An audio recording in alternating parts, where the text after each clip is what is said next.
That's all that shit. Some music in the beginning of the show, man. How's that? That work for you? All right.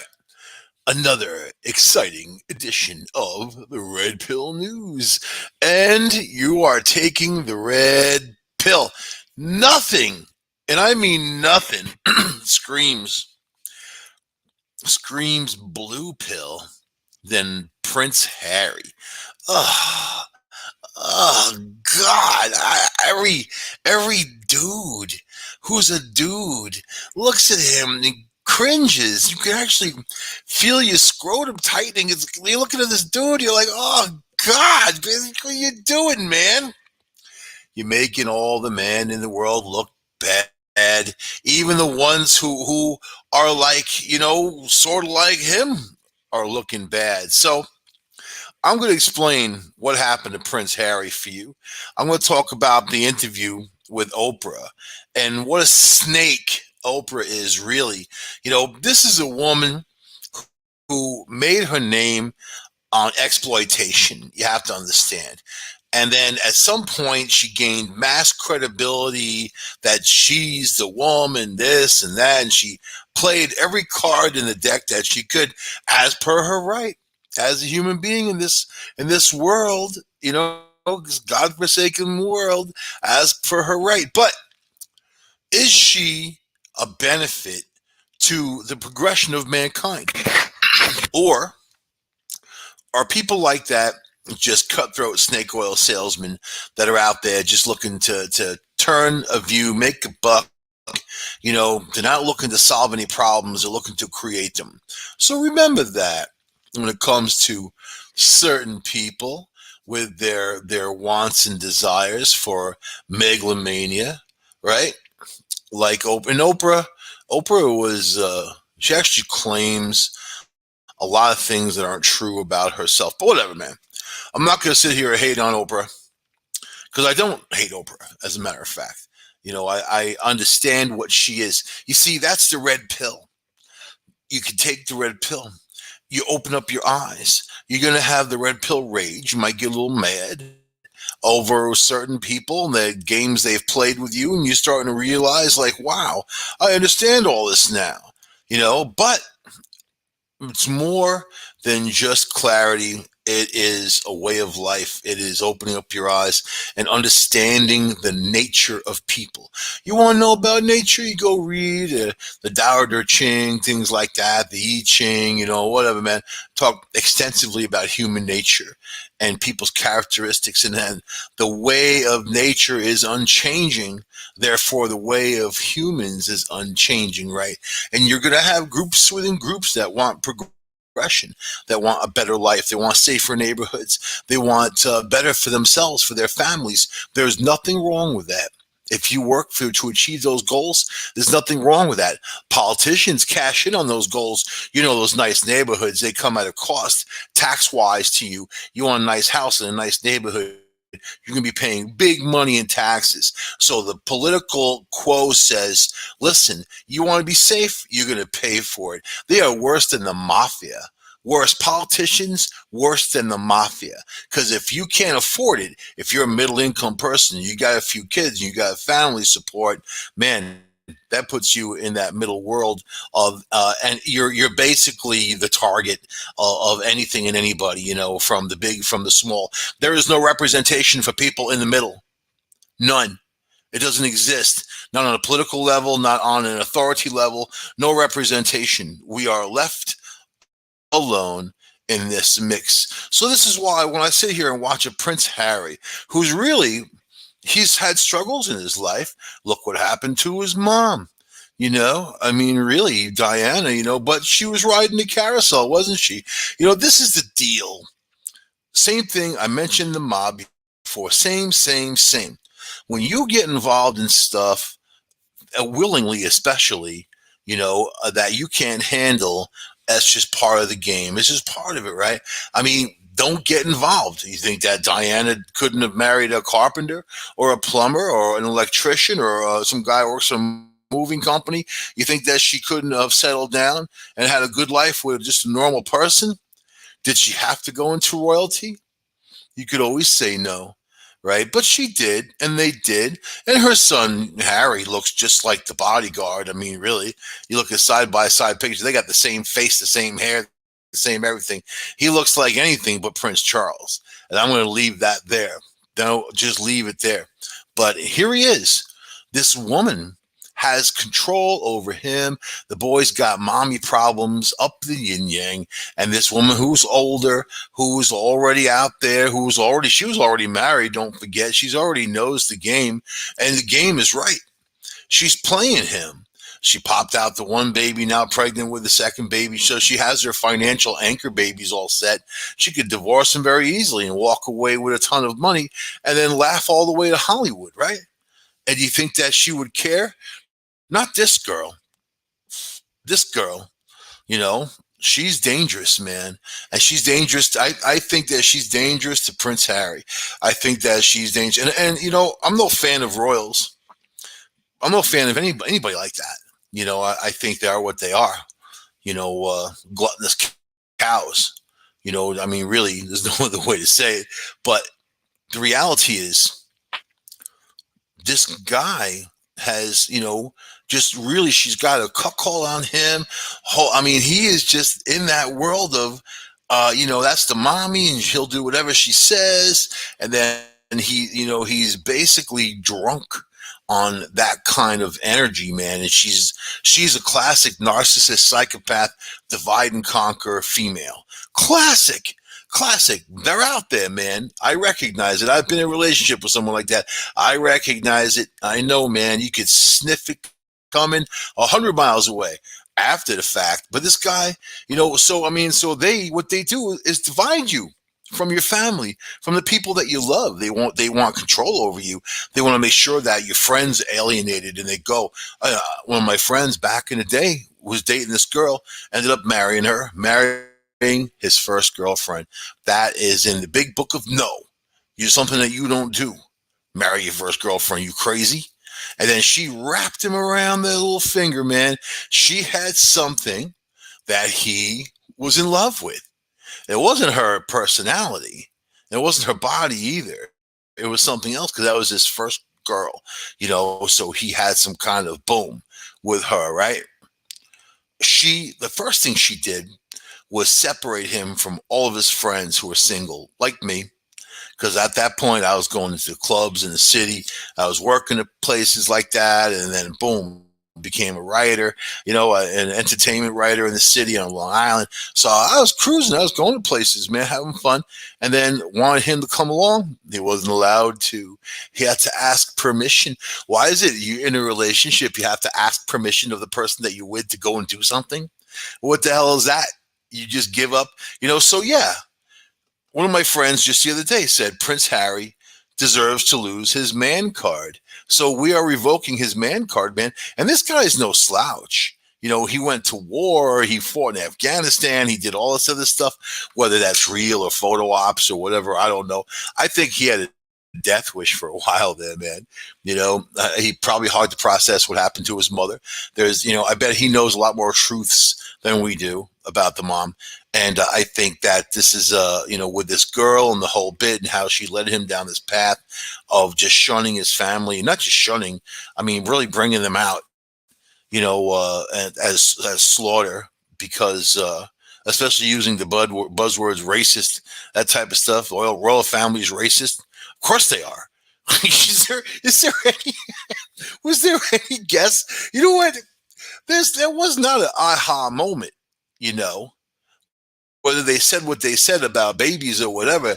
There ain't no aha moment. When Anderson Cooper from CNN came out of the closet, right, on CNN, it was like this big moment, his aha moment.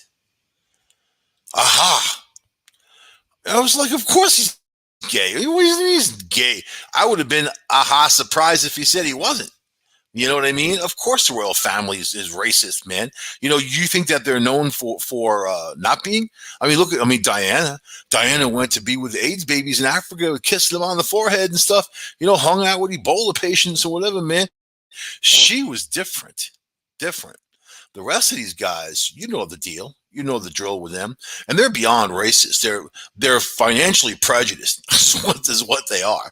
There's people like that look down on everybody else who are not of their level, and no one's of their level, right? So it's more fit into what kind of utility can you provide for them? What kind of entertainment can you provide for them? That top 1%, not just royals, gets to sit there and look at people fighting for the bones out there in the world. Throw them a bone. Look at this $1,400 check that's taken how freaking long? It's March already, right? And then they make such a big deal out of it. It started off being $2,000, then it's $1,400, and then whatever, man. They're throwing people a bone, and for most people, the money that they owe from last year for rent. I know people 10 months behind in their rent. Like, how are they going to get back to basics? You know how long it's going to take? So talk about being kicked in the nuts with COVID-19 and not having governmental support, the same government that we support. But of course, no surprise, expectations actually fulfilled. The same thing with all this other stuff. So whatever, man. I'm going to say this. When it comes to Prince Harry, no surprise, like Anderson Cooper. No surprise. I think Harry's on a collision course with himself. I fear for him when people like that are isolated with somebody who is a psychopath, narcissist, bipolar disorder, freak. Then she has total control. She has unlimited funds, total control. She surrounds him with her friends only. And then if he does or says or anything that's outside the box, he's going to be looked down upon in that group. And it's a peer pressure situation. He has cut off from the rest of his family. She provided that wedge, and then he happily obliged because there's stuff going on there that made him this way, right? So, but Oprah Winfrey, man, there's times where reporters don't need to report. And things don't need to be said that you can't corroborate.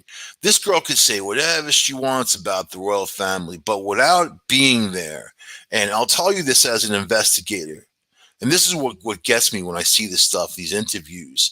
Because if you are an investigative journalist like I am, you need to know every scrap of information from all sources, not just from one person. You don't just print what one person says. You need to corroborate those facts, and no matter what kind of investigator you are in this world, it comes down to the timeline and information, and really there's more than one side, right? Oprah knows that, but she wants this girl to come out and say, oh, they're racist and they're horrible. And, oh, I thought about suicide. Every woman thinks that she's a victim. This girl in her generation, she's already hit the wall. She met Harry while she was hitting the wall. She's older than him. She knows how to control a guy. She knows what to do, man. She's been down that road many times before. He ain't the first. And I liked him better when he was naked, falling into the pool in Las Vegas. It gave me a reason to live. I'm like, look at this naked freak falling into the pool. He's a prince. He's naked prince falling into the pool. Gives you a reason to live, man. We need those people in our society. We don't need them to be controlled by some narcissistic psychopath. They're cutting off my entertainment. All right. Here we go. Prince Harry and Meghan, the Duchess of Sucket. She's actually the Duchess of Sucket. Sussex. The Duchess of Sussex spoke to Oprah Winfrey for 3 hours. 3 hours. That's a lot of data, man. That's a lot of stuff to say. That's a lot of venting to do, man. 3 hours, right? Oprah's probably getting bored after hearing, just thinking about, she's bored, but then all the money she's going to make from all the hoopla, because there's certainly a lot of it, right? So spoke for 3 hours from their tell-all interview, right? You had to have a tell-all interview, right? They were besmirched to the point where they had to have, it was like the most important thing in their lives. Not the suffering of people, not the poverty out there, all the stuff that they talk about, the douche and Duchess of Suckett both talk about poverty. They both talk about, oh man, you got to help people, and oh, poverty sucks. It's easy to say poverty sucks when you are a billionaire. Easy to say, but they don't know anything until they think, oh damn, I got no money on me, I need to eat. They don't know that, and they won't know that either. That's what pisses me off about people like that. So, in the interview, Harry and Meghan dropped bombshell after bombshell on things like Meghan's thoughts of suicide to alleged conversations about the skin color of their son, Archie, to allegedly being cut off financially. Cut off. So, first, they don't care about the money. Then they do care about the money. You ever see that movie, Arthur, with Dudley Moore, right? And he was like this billionaire drunk, and then he wouldn't marry this chick, and then he fell in love with a woman who's like this. She's like shoplifts, and she works at a diner. Liza Minnelli fell in love with her, and because he fell in love with her, the old lady was going to cut him off, and he's going to have no money and whatever. And then all of a sudden, they turned it into a funny, happy, drunk, rich guy driving around to a destitute loser, alcoholic. Like when when you're a billionaire and you're a drunk, you're a funny, happy drunk. When you're poor and you're drunk, you're a lowly alcoholic, and that's really that's how they paint it, right? So, meanwhile, the girl that you want to marry is way better looking than Liza Minnelli, probably nicer too. Liza Minnelli, but whatever. That's reminded me of this. Like Harry's drunk in another way. You know what I mean? Maybe not on booze. He's drunk in another way. Look at this girl. Look at him. She looks at him. She's smiling. She has his hand. She's like, I own a prince. She's laughing.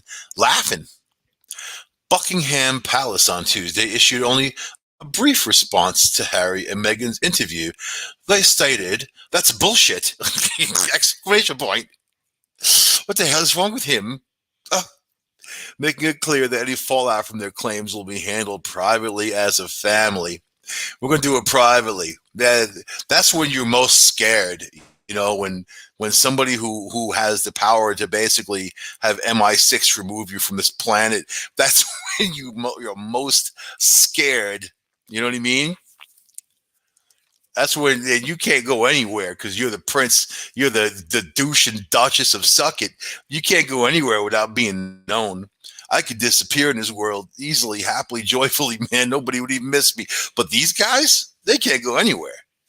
They go on some island somewhere with people just wearing loincloths. They'd know who the hell they were. Harry and Meghan did not comment on Buckingham Palace's statement and had not issued any public statements since that interview aired. So, of course, they don't comment on that, but they got bombshells for Oprah, right? As we wait to see the royal family, how the royal family of the Sussexes move forward, here are 5 questions still remaining. Was Archie purposefully denied a title and security? While media reports at the time of Archie's birth in 2019 said the couple chose not to give their son a courtesy title, Meghan claimed in the interview that it was not our decision to make. They are at an impasse. Meghan told Winfrey that during the first few months of her pregnancy, she and Harry were told that the child would not have a title, with Meghan implying she believed it could have been because of Archie's status and possibly the first mixed-race child born into the royal farting family. You see, right? Could. So here she is leading people. That's leading of the words that may or could or possibly. It means you don't know anything. If you don't know, the only thing you can say is that you don't know. When back in the day, when I would question people, and then possibly, maybe, I don't want to know what you think. I want to know what you know. Don't tell me what you think. I don't need to know your opinion on something or your supposition. I just need to know the information in your brain. That is it. So here's a woman saying, well, maybe, possibly, maybe. Wow. And on international TV, and she knew all these people were watching, talk about narcissistic psychopath's dream, right? A dream, you know? Possibly she was implying she believed it could have been because Archie's status as possibly the first mixed race born. Are you kidding me? They want that in the royal family. They're all about that. That's beyond some racism. They need that. They want to push themselves as that type of liberal type of attitude. You know what I mean? They embrace that. This girl's the one doing the friction.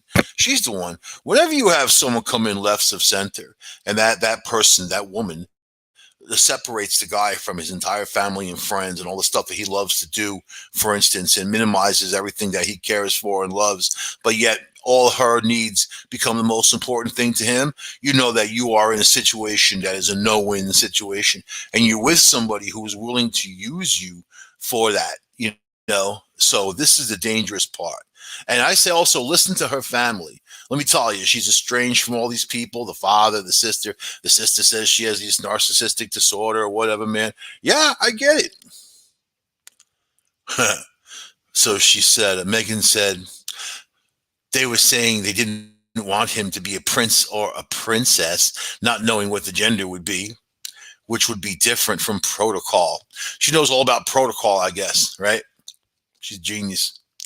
And that he wasn't going to receive security without a title. So first, they didn't want the connection to the royal family. They wanted a separation. They tried living in Canada. Canada kicked them out. Now they're in California with a big palace. They bought a huge spread. The people who are minimalists, I love the minimalists, right? I think that's a word that they don't understand what that word means. You know what I mean? Like Trevor Noah from on the Comedy Channel. The dude bought a $27.5 million mansion for his 40-year-old girlfriend. She's older than him. Another situation, very similar situation, man, with Trevor Noah and Prince Harry. Very similar situation, right? But don't call yourself a minimalist when you buy a $27.5 million mansion. It doesn't work. It doesn't work like that. Right? Live in a little mini house or some kind of, I'm looking at a dome house, ready to live in a camper, talk about minimalist. So, all right. Meghan said, I'm clear on who I am, independent of that. And the most important title I will ever have is mom. Oh, yeah, she's right. Because that word mom to her is worth billions of dollars. It's worth billions. That is the most important word. She said it right. You have to understand the way a person like this thinks. So she's like, I know that, Meghan said, but the idea of our son not being safe, and also the idea of this first member or color of his family not being titled in the same way that other grandchildren would be. My God, here's this kid. He's whiter than rice on a white paper plate in a snowstorm. What the hell are you even talking about? That kid looks confused. She's sitting there looking like a vampire. She's looking at him. You're the $1 billion baby. Gonna get her into Hollywood, man. She's already doing it, right? Harry already floated her along to his little friends. So Archie is one of Queen Elizabeth's 9 great-grandchildren and the 3rd grandson for Prince Charles, the heir to the throne. Not all the Queen's grandchildren carry royal titles. Oh, really? Let me read that sentence again. Not all of the Queen's great-grandchildren carry a royal title. Interesting, right? So doesn't that kind of throw a pile of poop on everything she said? All her maybes and possiblies? Or do you think that she should be considered so important because of who she is? If she's using that own card, that race card for herself, saying you need to oblige me because of who I am, maybe she should just realize that she's just some woman that Harry fell in love with, and she has total control over him. So, and then no, she wants the royal title. She wants the title for the kid. They want all that. Of course they do. Oh, what happens though if the kid doesn't have a title and then they get divorced and then she takes the kid her little $1 billion babies and runs away. And then they don't have a title. It affects her bank account is what it affects. I think that everything she's complaining about is more about her own connection to that wealth and money, right? So, all right. So Archie's cousins, Prince George, Princess Charlotte, and Prince Louis all carry titles because they are the children of Prince William, Harry's older brother and the eldest son of Prince Charles and the late Princess Diana. Ooh. So it's their hierarchy, right? In 1917, an order from King George V limits the titles of prince and princesses to the children of the monarch, the children of the monarch's sons, and the eldest living son, the eldest living blah, blah, blah, blah, blah, blah, blah, blah. Where does Darth Vader fit into all this, man? Princess Leia, whatever, Darth Vader. Prince George Lucas. Oh, my brain is fried. Just stuff going on. All right.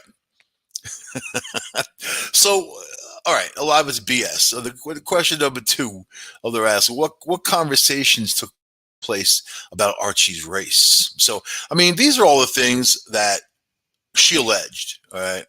And basically, she can allege whatever she wants. The very fact that she did it to Oprah and international television tells me what a nasty snake that she is, because she can't really prove any of this stuff. It's just, of course, these are the words that people use today to destroy other people, right? They're like, oh my God. And let me tell you, now Trump is gone.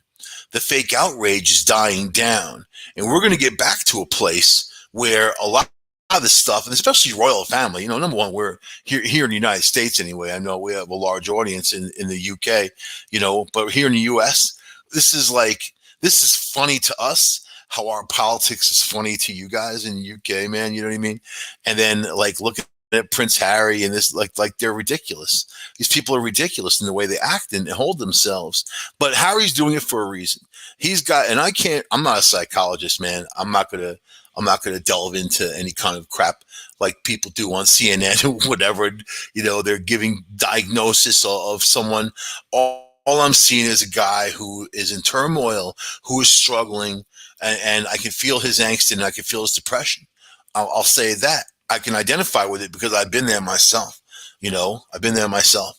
So it really, that she's making all these claims. What did she think was going to happen? It wasn't a cry for help, And so I've got this picture.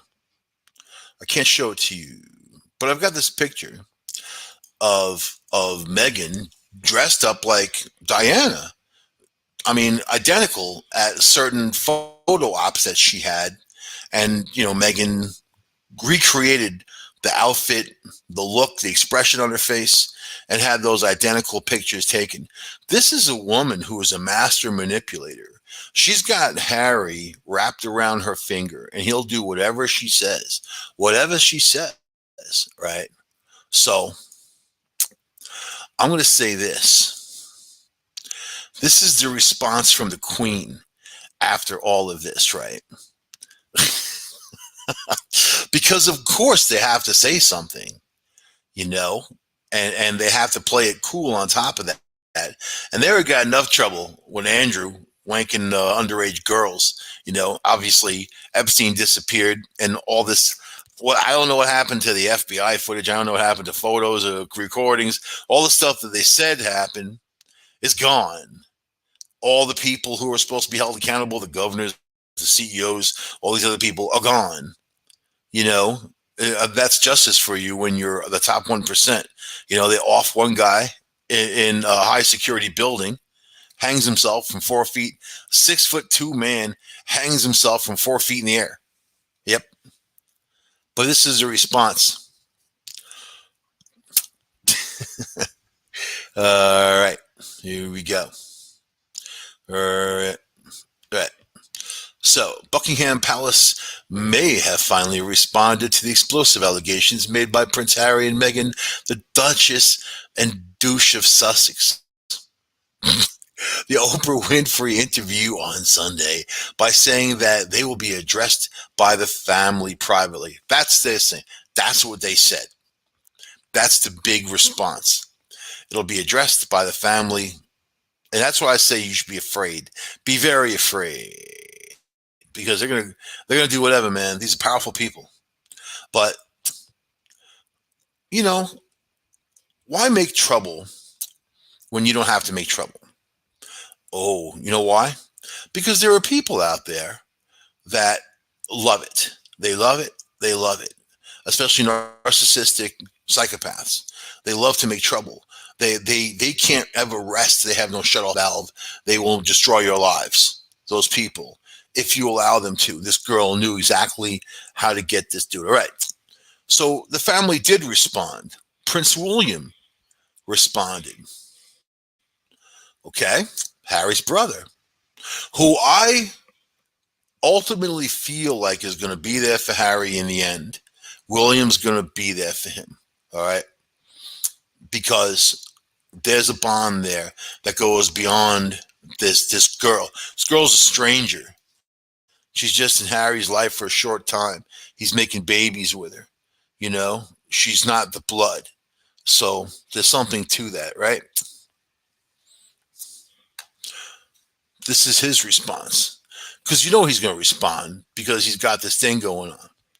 He can't stand this girl. Prince William has hit back at racism claims following Meghan Markle and Prince Harry's interview with Oprah Winfrey. Prince Harry should have been sitting there with one of those pink pussy hats on, man. You know, like when they had that march against Trump where people wore those hats? He should have been sitting there with a hat on, with a dog collar, with a chain, and then his girl, can be holding the chain, and then she yanked on that, you know? The Duke of Cambridge. You see, I would much rather be the Duke of Cambridge. You know, the douche of Suck It, man, it just doesn't work for me. I don't like that. People could make fun of it too easily. I mean, terrible, horrible people would mispronounce it and make fun of them. But yes, but they're out there, you know? The Duke of Cambridge told a Sky News reporter on Thursday, "We are very much not a racist family." You black bastard. To the black reporter, "You black bastard." He and his wife, Kate Middleton, stepped out for the first time since the royal family was stunned by the interview.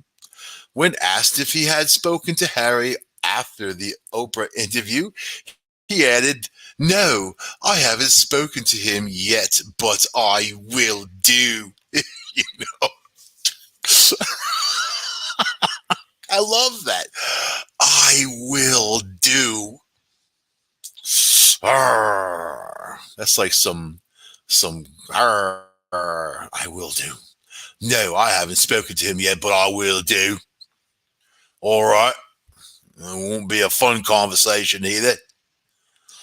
During the sit down, Meghan said that there were concerns and conversations about how dark Archie's skin might be when he's born, voiced by a member of the royal family. Well, see? So then she says that stuff,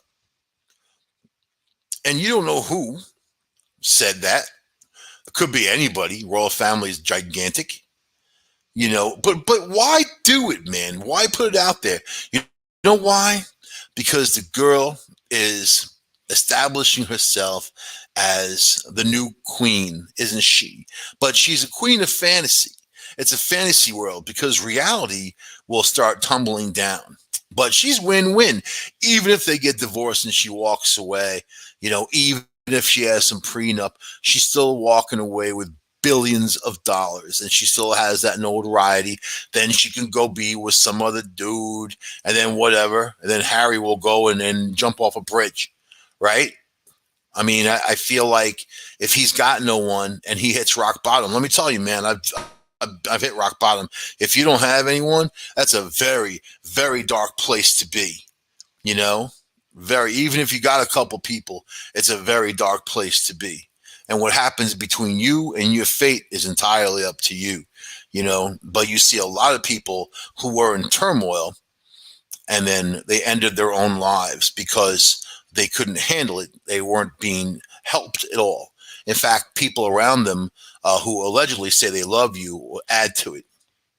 So later in the interview, Oprah pressed Harry on the issue, asking him who was behind the racially charged comment. You see, that's investigative journalism, man. You know, someone said it. Who? Amazing, Oprah. That's incredible. That conversation, I'm never going to share, he said. It was awkward. I was a bit shocked. So you're not going to share the conversation. You're not going to say who. You're going to say it was awkward and he was a bit shocked. But on the other hand, you're saying it on Oprah Winfrey. You are saying what happened. You're just not putting the finger on who it was.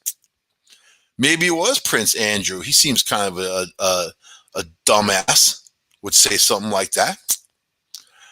And then people don't like him anyway. It'd be another reason not to like. Harry later told Oprah that it was not his grandparents, Queen Elizabeth and Prince Philip. So he said he will never, but he's singling people out. He's playing 10 Little Indians. A statement released by Buckingham Palace on Tuesday on behalf of Queen Elizabeth addressed the issues raised during the Suck It interview. The whole family is saddened to learn the full extent of how challenging the last few years have been for Harry and Meghan since they left the Garden of Eden. The issues raised, particularly that of race, are concerning. The statement continued, while some recollections may vary, they are all taken very seriously and will be addressed by the family privately. An official response from the Queen said, everyone can just piss off for now. Harry and Meghan and Archie will always be loved by family members. See, love will rule the day. Maybe not titles, but love. Okay. Asked how he would describe his relationship with his brother now, Harry told Oprah on Sunday, the relationship is space. Time heals all things, hopefully. So what does he have against his brother? What, because his brother told him not to marry this woman? His brother said, don't be a dumbass? His brother said she's going to ruin and destroy your life? And also, you're going to be mad because he wants to cut off your honeypot supply. Let me tell you, you're good-looking prince. Honeypots are freaking every zip code. You don't have to think about this one. No, this one's got the power, though. The power. So, all right. Harry added, I love William to bits. He's my brother. We've been together through hell and back. We are on different paths, though. I'm on the path of cuckdom. He's on the path of being a man. William and Kate stepped out on Thursday at a school in East London when the prince was asked to respond to the following interview. The Duke and Duchess of Cambridge visited School 21 in Stratford, London, and to congratulate teachers involved in the reopening of a school following the lockdown. Good for them. Guess they got something to do during the day. Meghan spoke about her sister-in-law, Kate, during the interview, including addressing reports that she made Kate cry over a disagreement about bridesmaids' dresses leading up to her May 2018 wedding. This is their major problem in their lives. Made her cry because of a bridesmaid's dress 2018 wedding. Do you see how detached these horrible people are? You know, do you think that you'd cry if you were homeless? Do you think you'd cry if you didn't have enough to eat? Think you'd cry if you couldn't pay the light bill, you couldn't pay the bills and support your family or do things for your kids you want to do? Crying about dresses. This is the deal. She continued, and I don't say that to be disparaging to anyone because it was a really hard week of the wedding and she was upset about something, but she owned it and she apologized and she brought me flowers and a note apologizing. But the flowers were oddly wrapped in poison ivy. I don't know if that was a mistake by the florist shop. Maybe. Meghan also spoke about people trying to create a narrative that pits her against her sister in law, whom she calls a good person. She said, "If you love me, you don't have to hate her. And if you love her, you don't have to hate me. Because we're the most important people in the world, and you are just pawn scum." Even though she's a bitch. What? Who said that? Not me. I don't know. So, yep. So, what do you say at the end of the day, when it comes to all this? I don't know. I don't know. And then you get the father, Thomas Markle, who basically took a swipe at Harry, calling him snotty. He said, he's like, we've all made mistakes, but I've never dressed up like Hitler. And he's doing that type of thing because he's mad because he had a heart operation and then he didn't go to the wedding because he had a stent put in and whatever. And they were mad at him. Now they're not returning his phone calls and whatever. Yeah, he's just bitching about stuff. But he's like, the royal family's not racist. You see, I wouldn't say that. I won't say anything unless I can prove it, man. Or in some way, like I don't make a statement unless I believe in it. I will never say the royal family is not racist. I mean, who the hell would say that? So all of this cuckdom leads me to the opposite direction, which is a Nicolas Cage. Nicolas Cage is also a mixed bag, right? The dude loves weddings, man. And I don't know. I think some people just like to be married. There's people who also come from a certain era that think marriage is part of an establishment. But really, the modern man doesn't need to get married. Marriage is a bad deal. It's a bad contract. You marry someone, you're giving them half your stuff automatically. In some places now in Canada, if you're dating a woman, dating for a year, you are expected to give them a form of alimony if you break up with them. So things have gone crazy.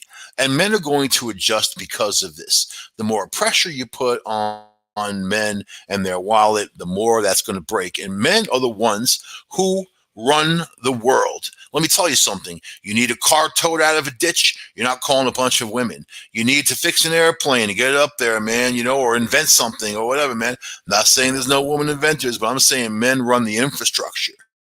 It's men who grab those tools. Yeah, you'll have one odd woman out of 1,000 men who's doing these jobs. Or you go past a construction site and you see women. What are the women doing at construction sites? They're directing traffic. They hold the stop sign and flip that around. And half of them are so busy running their mouths, they don't even do their job. So yeah, there's that.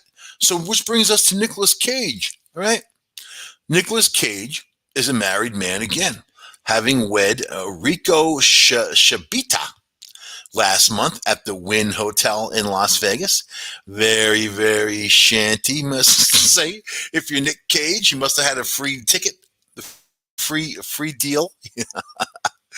Hey man, give me a free wedding and I'll hang out here and greet people as they come in for 15 minutes. But I gotta wear a mask and I want a shield too.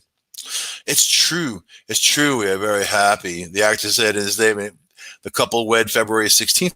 This small ceremony, a date chosen to honor. There's a picture of him going through the door. He's sweating and he looks like he's running. And this girl looks like she's 14. I ain't gonna judge people, man. But this, Nicolas Cage. But that's the thing about him. If you date a woman or were you married to a woman, and let's say you're a 54-year-old guy, right? Decent looking, funny, into kinds of cool stuff, someone that some people appreciate, right? And then you look at a girl under 30, all of a sudden you're some pig beast cretin, that how dare you, man your age. And there's no man your age. There is no your age. If people are of age, they're of age. Look how these old billionaires or even old guys that are not even just old dudes who have a fat wallet and these young girls run for them. What do you think, that they're feminists and they're going and do this. No, there's people out there that will, though, right?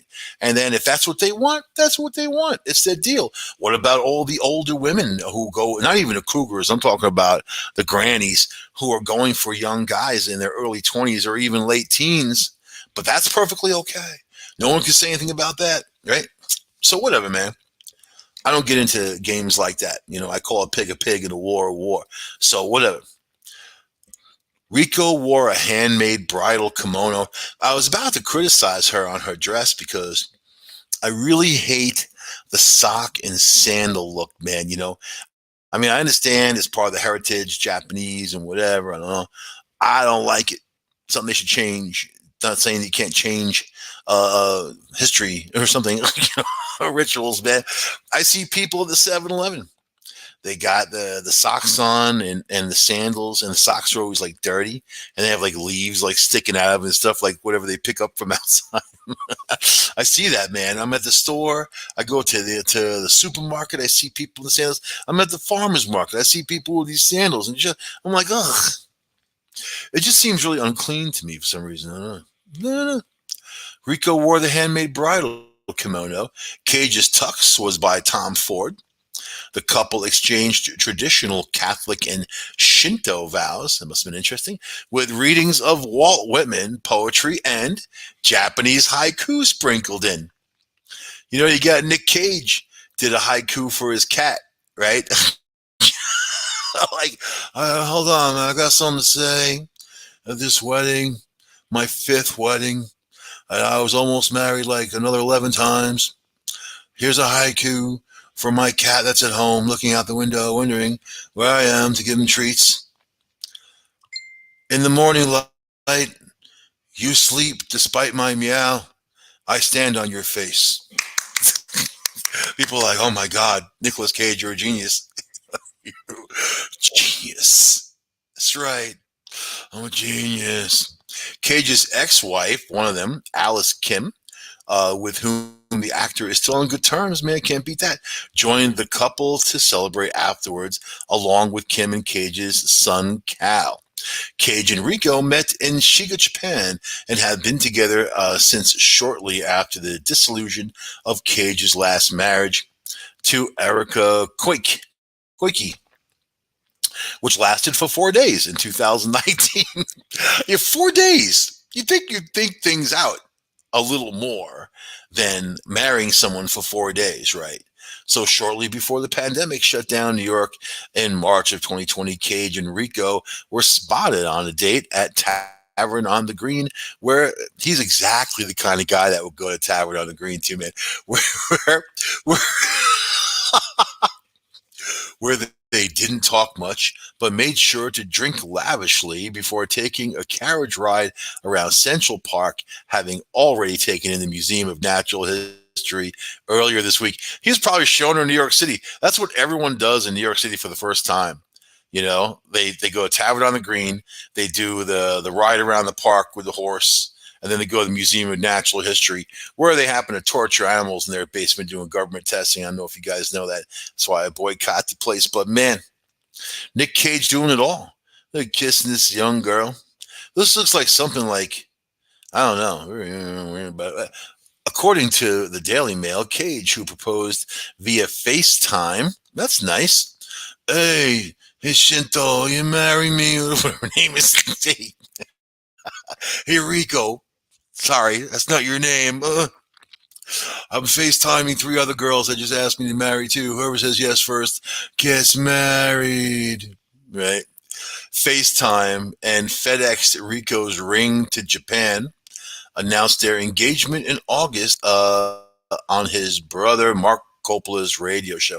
Yeah, a lot of people don't know that Nicolas Cage is actually, Cage isn't his real name. His last name is actually he's part of the Coppola family. Coppola family is the directors, the producers. That's how you get into movies, when your family makes movies. And his brother, Mark Coppola, is on the radio. Been on the radio for years, man. Let's see.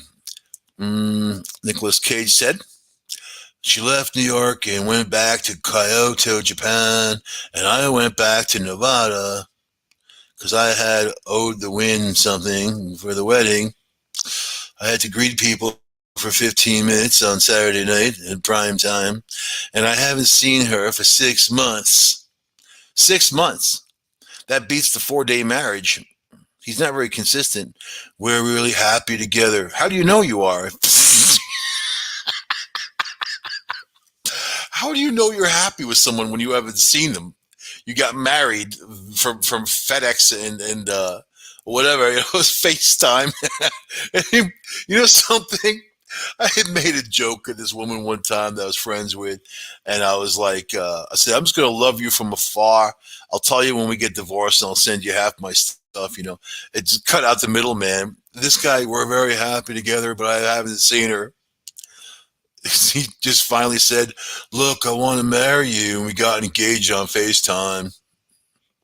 At 26, Rico is 4 years younger than the 57-year-old Cage's first son, Weston. It's her. That's got to be weird for him, little Weston, you think? He's like, oh, Dad, you're such a horny bastard. Like, I'm sorry, son. Duty calls. Look at her. She's 26. Most guys can't have this type of stuff. I'm rich and famous. I may as well do it. May as well use it, But then he's shamed for it, though. But should he be shamed for it? Should he be shamed for being the 57-year-old guy with a 26-year-old girl? You know what I mean? When I talk to my mom, if I say, yeah, I was talking to this girl, whatever, she's like, how old is she? I'm like, I don't know, 40-something. She's like, oh, all right. Like, oh, all right. I feel like there's a zone that I can't say, oh, she's like 29. Oh my God. Oh my God, I'm embarrassed. Oh. All right. But she looks 29, but she's really 38, man. You know what I mean? Ridiculous. You know what? In life, if you have a chance to be happy, and however long the roller coaster ride lasts is how long it lasts. There ain't no forever. How many times a woman looked into my eyes, I'll love you forever. That's why I'm single, right? Forever is however long it lasts. Remember that. So, let me see. How much time we got yet? Yeah, we're getting there, man. We're getting there. So, Cage memorably claimed in court documents that he lacked understanding of his actions in marrying Keoki to the extent that he was incapable of agreeing to the marriage. That was his fourth divorce, as he was married to Patricia Arquette from 95 to 2001 and Lisa Marie Presley from 2002 to 2004 and Kim from 2004 to 2016. Kim seemed to have the longest run, right? Cage was most recently seen in Netflix History of Swear Words. Ooh, man, it must have been pretty cool. And set to play the Tiger King Joe Exotic in Amazon's forthcoming scripted adaptation. Oh boy. He better marry these girls, man. He's scraping the bottom of the barrel when it comes to show business, But I'm sure he's got a few nest eggs hanging around, and it is what it is with these guys. So I'll just leave that there. I don't understand. I have more respect for that. I don't get the whole I need to get married all the time. Maybe just for him to trap him in there. Maybe he's like playing the opposite game, try to trap these girls in, or whatever.